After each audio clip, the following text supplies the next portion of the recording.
Dee Elliott, or better known as Dee the Storyteller in the MetaZoo community, was at the Frogman Festival last weekend presenting a shortened version of their thesis. The full thesis is 101 pages. There's a link in the description below for that. And the name of that thesis is West Virginia Urban Legends and their impact on cultures both local and abroad. So without further ado, here is Dee Elliott's presentation, Legends and the Towns They Haunt. Well, welcome to the Frogman Festival. Like Jeff said, it's been an interesting process seeing it all develop from nothing. We have the Mothman Festival. We even had the Flatwoods Monster Festival. It's nice to see a cryptid festival/convention here in Ohio for once.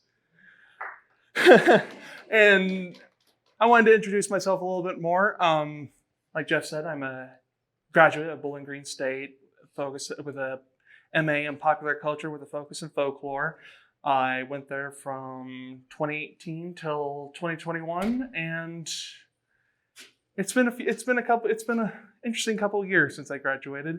But I am here to tell you today about my thesis work that I did for my graduate degree, and I like to call this presentation West Virginia Legends and the Cultures They Haunt and Affect. As well as doing this, I'll be telling a couple of stories from my own life as well as my brother's life here, and he's here with us. Because, I mean, I'm billed as a storyteller. I got to tell a story or two, you know. Anyways, I'm also an assistant archivist helping with the West Virginia Regional History Center, which is a very interesting place if you're into Appalachian history at all. It's situated at West Virginia University in Morgantown. So with that, let's get started. I mean, what is a cryptid? We should probably clarify this since it's, the very first presentation of the day. It's an animal or a life form that hasn't really been yet confirmed by science, but they're claimed to have existed or exist still. Some of these creatures include Bigfoot or the Loch Ness Monster, which are arguably some of the more popular cryptids out there. But my thesis focused on the Mothman, the Flatwoods Monster, and the Grafton Monster, which I like to call the West Virginia Big Three. As you can see here, they all have their own unique appearances, which makes them really great icons for the state of West Virginia that really are proud of their folklore, their history, and the strange events that happen there, because I mean, not a lot else happens in West Virginia, so you might as well bank on the weird stuff that happens there. And Mothman comes from Point Pleasant in Mason County. Flatwoods Monster comes from Flatwoods in Braxton County, and the Grafton Monster comes from Taylor County, all in West Virginia. Mothman, there's at least 100 sightings between 1966 and 1967. It's a regional phenomena that was originally just around the Point Pleasant, Ohio, West Virginia area when it first started. But then it had a resurgence recently in the last 20 years, and now it's an international thing, really. It's kind of interesting seeing so many people around the world talking about this previously local legend in places like Russia or Japan or just really anywhere else besides West Virginia. It's known for its dark silhouette and massive wingspan and glowing red eyes. There were also reports that said it was a sandhill crane in several encounters. And as you can see by the look of the crane there, it has these bright red eyes right on its head there. And it's known for getting spooked real easily and having a really big wingspan.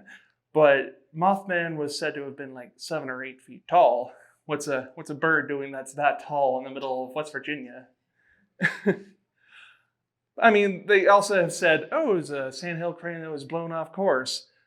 But at the same time, again, 8-foot tall bird.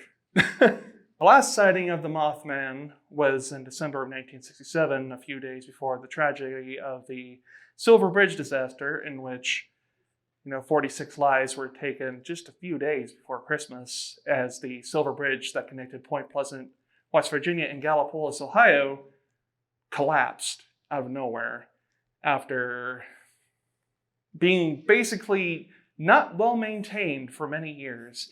And Mothman was seen a lot around the bridge in the days leading up to it. And it's said that the Mothman was an omen that predicted the fall of the bridge. Some people say, oh, the Mothman's who caused it, but if you say that to the locals in Point Pleasant, they'll get angry because it was human error that let the bridge fall. Mothman was just a warning. And then we move on to the Flatwoods Green Monster, or Braxy, as it's called locally in Braxton County. On September 12th, 1952, a group of boys saw something fall out of the sky when they were playing in the playground of an elementary school at Flatwoods Elementary. And so they grabbed up a group of everyone, and one of their moms came up with them, and that when they went up this nearby hill, they noticed a weird smell around them, and then they look and hear a crack of a twig nearby. Look nearby, and they see that 9-foot tall, spade-shaped head creature with its arms outstretched towards them. Of course, this scared them, completely senseless, and it made them fall down the hill trying to make sense of what was happening. And they were because of the smell and the shock, they were scared completely for days on end. And then the government even got involved after they went and reported this creature, and the infamous Project Blue Book that was stationed at Wright-Patterson Air Force Base came and investigated the whole occurrence that was happening. And one of the boys that saw the creature went with the mother that came with the group. The two of them went to CBS News in New York and presented that drawing on live TV in 1952, which I think was really cool that a local legend could be on national news like that in 1952 at the very beginning of television. But of course, there's no surviving reel of that, otherwise I'd have a copy of it. And this brings us to the Grafton Monster. It's a bit lesser known than the previous two, because when you think of West Virginia, you think of the Flatwoods Monster, or Mothman specifically. But Grafton Monster was seen on June 16th, 1964, when the late Robert Cockrell saw something weird on the side of the road as he was driving home late from work one night. He saw this weird thing that was like a big mass of walking flesh and seal fur that was just standing there. And of course he had to slow down, look at it, and it looked like that thing. A shambling 9-foot tall horror. And then, of course, he immediately went to go write about it. His editor didn't believe him, but then eventually they ran the story, and then teenagers from all over the county went to go try and find this thing afterwards. Because that's what teenagers do when there's a monster nearby. They want to go beat it with a bat. And then it was also said that this thing was a polar bear that was escaped from the Pittsburgh Zoo. But the Pittsburgh Zoo is like an hour, 45 minutes away. What would a polar bear be doing that far south, you know? But why are there so many monsters in West Virginia? I wanted to explore. A lot of West Virginia's immigrants were Scottish and Irish immigrants. And if you know anything about Scotland and Ireland, they're filled with rolling green hills and just beautiful scenery. And West Virginia kind of looks a lot like it. And of course, the Irish and the Scottish have a ton of stories of the fairies and mystical creatures that roam the hills that there were always all these warnings about. And I liked to think that the stories of these immigrants turned from fairies and unicorns into aliens and Mothmen as time went on, from the late 1800s to the mid 1900s, when the Red Scare happened and paranoia was at an all-time high. So anything and everything that could be considered weird was fantasticalized and blown out of proportion. It can't be proven while some of these creatures were real. Something weird did happen that made people get into a tizzy, because, of course, people are going to talk when there's a supposed sighting of a monster nearby. And since then, some communities have decided to cash in on these cultural icons and use them as a way to draw in people for tourism purposes. And that was the main focus of my thesis. Why am I so interested in this? I've always been interested in monsters since I was a kid. Even my mom can tell you, even ever since we went to the library when I was little, I would always get stories and books about Bigfoot and the Loch Ness Monster. And ever since then, I've just been kind of fascinated with them, especially since I would also spend long summer days with my brother watching shows like Mystery Hunters, where we would watch documentaries on Mothman and whatnot for hours and hours. And since then, been kind of fascinated with it ever since. Not to mention, as bad as it was, Fallout 76 really pumped up the enthusiasm for cryptids since they had the inclusion of them in the game, which is a lot better than it was. So what was my process? I wanted to make my thesis about how these cryptids affected the cultural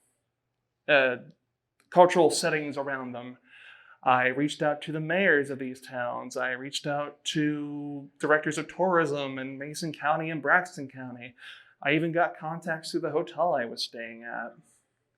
With these leads, I set off to West Virginia on May 29th, 2019, which is, my goodness, it's already been almost 4 years since then. And from May 29th to June 2nd, 2019, I did research in Point Pleasant, West Virginia. And if you've ever been to Point Pleasant, there's like this main street it's a pretty big main street. And I just kind of went to almost every business I could trying to talk to people about their experiences with Mothman affecting their businesses and lives as West Virginians. This is where I stayed, the Low Hotel, the Low Hotel is like the most central location in town where anybody that's from out of town kind of just comes to hang out. Or even John Keel, the author of the Mothman Prophecy, stayed there while he was researching the Mothman phenomenon. And if you go through Point Pleasant, there's so much folk art and cultural imagery relating to the Mothman. And as you can see, there's nothing more American than Mothman holding an American flag, right? This is painted on the back of an antique store in town. And you can see it when you're going up to the main street, actually. Not to mention you have the Ohio River there, showing their significance being a major stop along the Ohio River. And in that antique store, you can even see folk art for sale done by locals of the town. Like, magnets, candle holders, signs, and stuff like that. It seemed like everyone there who could be a crafter was trying to cash in on their cultural icon, which was fascinating to me. Shirts, mugs, even, painted stumps. And there was a little coffee store right next to the Mothman statue. They had a little notebook where people could draw in. People from all around the world to come here to this little local town to experience this tiny local legend and even do their own interpretations of the creature. And I thought it was very fascinating to see how something this small could attract people from places like Australia that, they would come all the way to West Virginia of all places just to see where the Mothman was, And in that same coffee shop, they had this little cutout of a Mothman with a little coffee cup, because why not? In the same coffee shop, they have Mothman cookies and Mothman droppings, which are just chocolate-covered espresso beans. And not only is there a ton of folk art, there's, folk food that they do in the image of Mothman, like the Mothman pizza from the Village Pizza Inn. Which, if you know the Village Pizza Inn, it's pretty important in the Mothman mythos because it was where Roger and Linda Scarberry came after their encounter with the Mothman while parking in the TNT area outside of town. They didn't know what to do, so they went to the Village Pizza Inn to try and figure out, should we go talk to someone about this? And so since then, they try to get in on their little piece of Mothman history. And that Mothman pizza is actually really good. So, and even the Mason County seal has a Mothman statue on it. And there's the Mothman statue itself, which without this, there would be no Mothman tourism, I would say. Because when people come by Point Pleasant, they want to go see the Mothman statue because it's easy enough to see in 5-10 minutes, and then you can get back on the road to wherever you're going. It was built in 2003, and it was done by local sculptor Bob Roach after he was commissioned by city planner Charles Murphy. And he had no idea what Mothman was, despite living in the area for like 20 years. Which I thought was pretty interesting. Like, even some locals didn't really know what it was, but now every local knows. This is part of why people come to Point Pleasant. They even have a 24-hour webcam for it. And it's called the Moth Cam, as you can see. Sometimes you can see people leaving weird little offerings to the statue. Like recently there was people leaving bean cans around the Mothman statue, which was interesting. But, people who like Mothman, they're always a little different, And then there's that Mothman statue is right next to the Mothman Museum, which is also another hot spot for people coming through town. It was opened in 2005, but it moved to the current location in 2006, and it's owned by Jeff Wamsley, who's also a teacher in the area. And it was really just to showcase a few things that he had at first, some articles and doodads and things like that. But it turned into a full-fledged museum, and now he hosts a festival from it every year, which was absolutely huge this past year. Especially since, COVID just ended, and wow, people wanted to come experience the Mothman again. Which brings us to the next portion of my research, Flatwoods, West Virginia, which was from June 2nd to June 5th, 2019.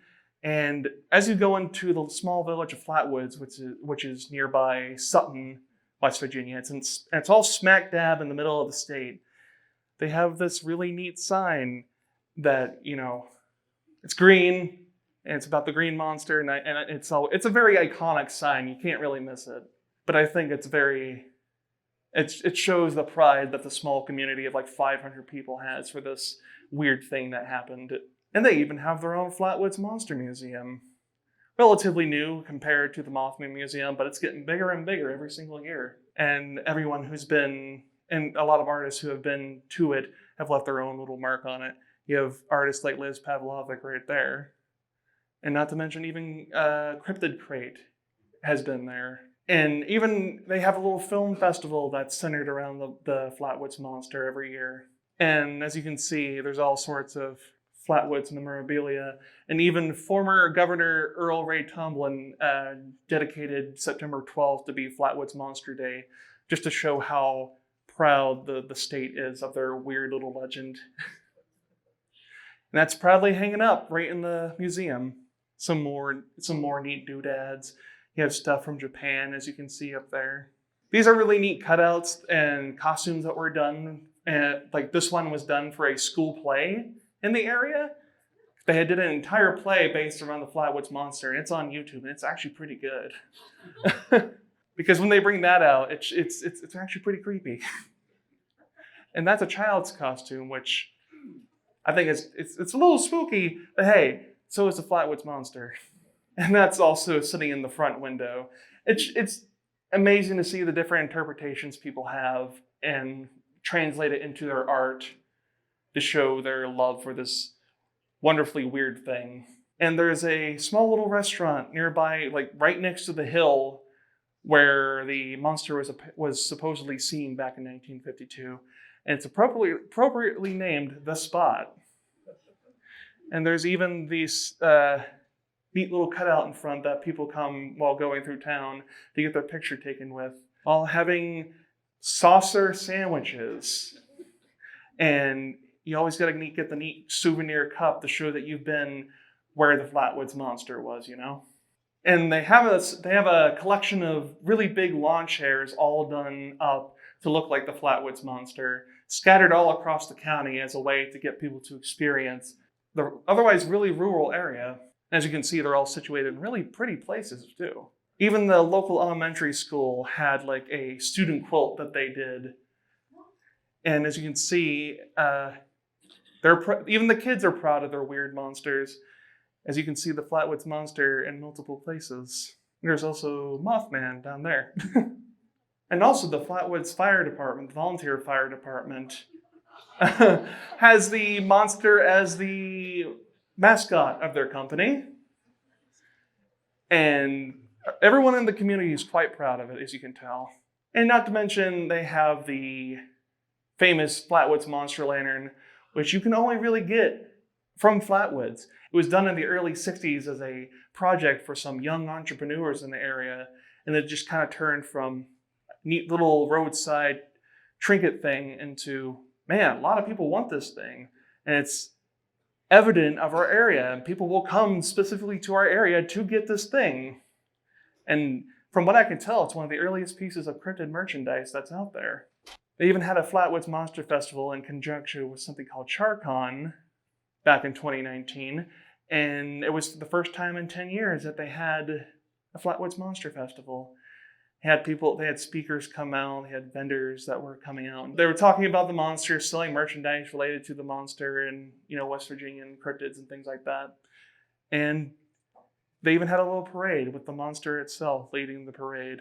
And, there's a little girl who was wearing that weird costume that we saw earlier. But also, the Flatwoods Monster didn't just affect West Virginia. It also affected other cultures around the world, specifically Japan. I worked with a wonderful woman from San Diego who grew up in Japan in the 1960s and 70s and was obsessed with UFOlogy and specifically the Flatwoods Monster when she was younger. And she helped me learn more about the Flatwoods Monster in Japan, accessing languages that I really couldn't at the time. In Japan, it's known as the 3-meter tall alien, which is interesting because, it's 3 meters tall, and it's interesting to see the Japanese interpretation of it being so very different from the American interpretation. It was part of the UFO boom in Japan that took place in the 60s and the 70s.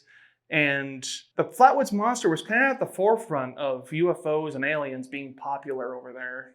As you can see here, it's been featured in multiple video games, and not to mention all sorts of cute little merchandise, as well as Space Harrier 2, if any of you have ever played that from back in the day. It's really neat to see how it's been used so much there. But why is it so prevalent in Japan?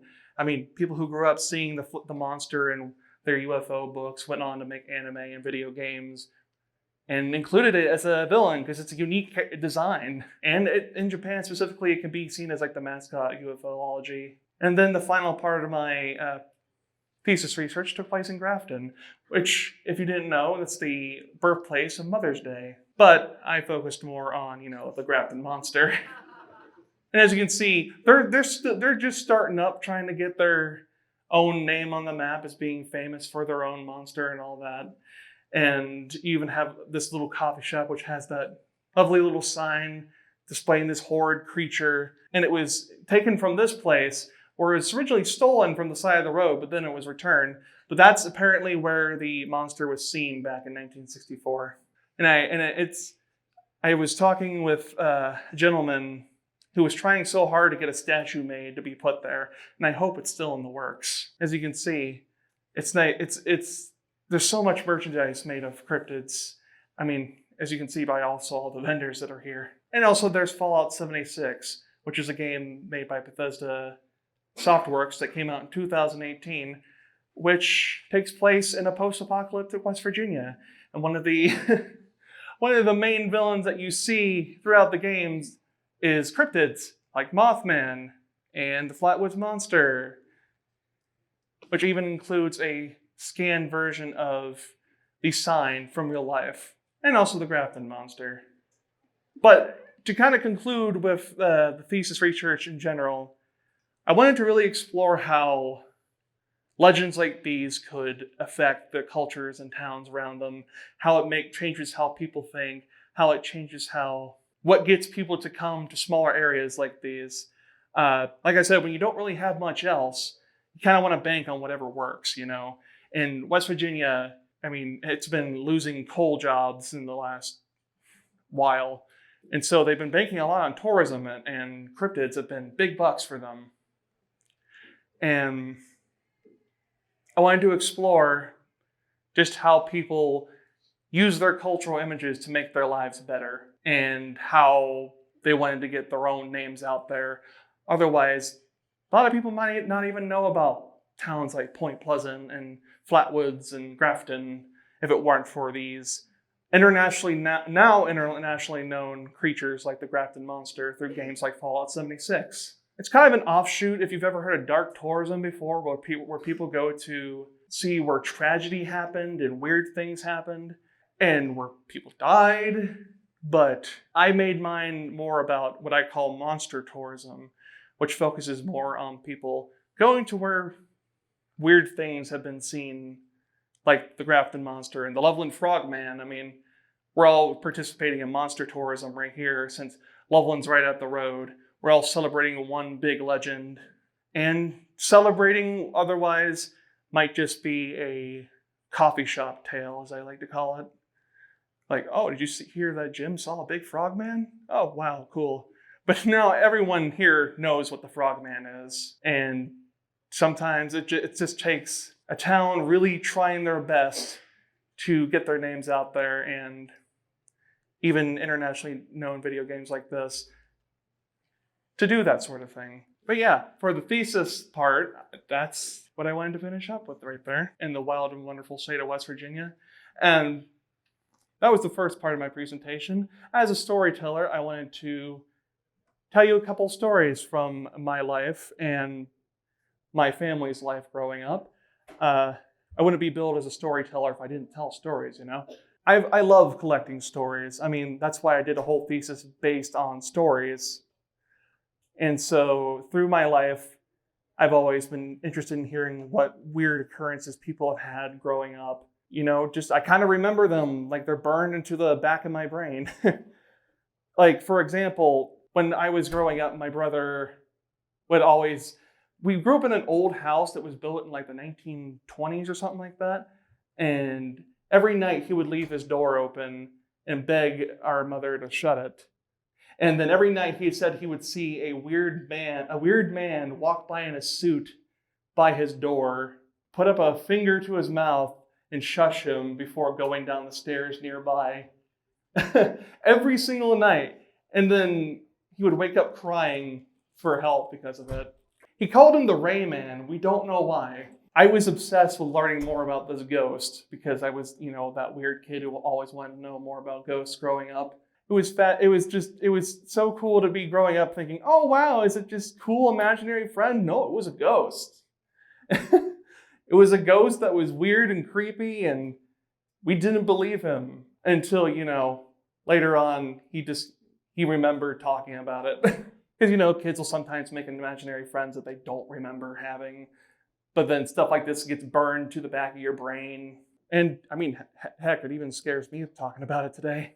Another nice story that I like telling people about is a night where, this is also another one of my brother's stories, because apparently, despite me trying to be a studious person dealing with cryptozoology and the paranormal, my brother is the one who experiences all the weird stuff in my family. He was walking home from powerlifting practice one night, and it was snowing, and we live right across the street from our high school, and there was a nice big patch of woods across the street there. He was walking by this patch of woods, and he turns and sees what looks like a big white, hairy Sasquatch type creature stomping in the woods next to him. He kind of stares at this thing for a while, wondering, what the heck is that? And then all of a sudden it takes off running, and my brother has no idea what to do, so he just books it back to home.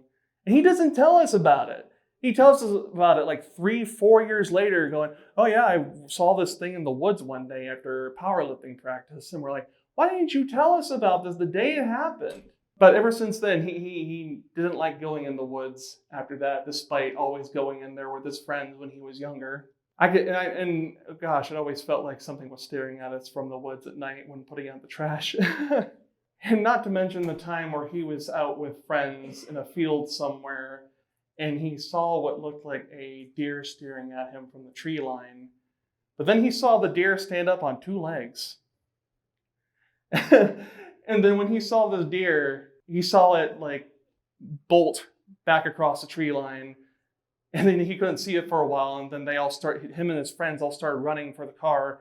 He's a big guy, and he kept up with a Marine at the time, all booking it towards the car. When they looked back in the mirror, they saw this weird thing, this weird deer standing up on two legs, running after the car, because that's normal. But yeah, those are just a few of the stories I have in my repertoire. But yeah, I also wanted to open up the floor to possibly any stories anybody would like to tell me, or any questions that people have about my research or any of my experiences. See, that was interesting because only a few people saw that, and it was like a husband and his wife at the time, and they saw what appeared to be like a big stick figure that like resembled the Flatwoods Monster kinda, but it was like outside of the weird spade suit it had. Because apparently there's theories saying like the top half of the Flatwoods Monster is just a mechanical suit, and what they saw at the Frametown incident was the monster without the suit. It's an interesting thing that not a lot of people know about. There are a few good books about it. I know it just takes quite a bit of looking for that sort of stuff, especially when so few people saw it and it's not really reported on as much as the main incident. Look up the Frametown incident and you'll be able to see quite a few more facts about it. Yeah, people don't go to the Point Pleasant Mothman statue specifically to see the front. They go to see the butt. The shiny hiney, as it's called. Like Mothman in general, or? It really depends on the person. Depending on the people I went to, either they hated it or they loved it. Some people saw it as like a weird demon. Some people compared it to the golden calf in the center of town from the Bible. And some people saw it as a sort of dark angel that brought their town up from nothing after it was nearly dead in the early 2000s. It really just depends on who is looking at it, you know? I would say so, because there are several reports of Mothman around the world. Like Chicago's been having a lot of Mothman sightings. But when people think of Mothman, they think of West Virginia. And they cash in on this fact pretty hard, and I think they try their best to make it as unique as possible compared to other things like the hundreds of Bigfoot sightings we see across the United States, or the hundreds of Loch Ness Monster sightings we see every year, or hear about, rather. And I think what really catalyzes them is their unique their unique appearances and their scary as heck stories behind them, compared to, oh, I saw a big hairy man in the woods. Everyone has a cousin who says that, so. I think that's what really sets them apart, and really what gives West Virginia's folklore and folk life in general a unique edge over other sorts of folk monsters. I mean, heck, Loveland Frogman's pretty unique.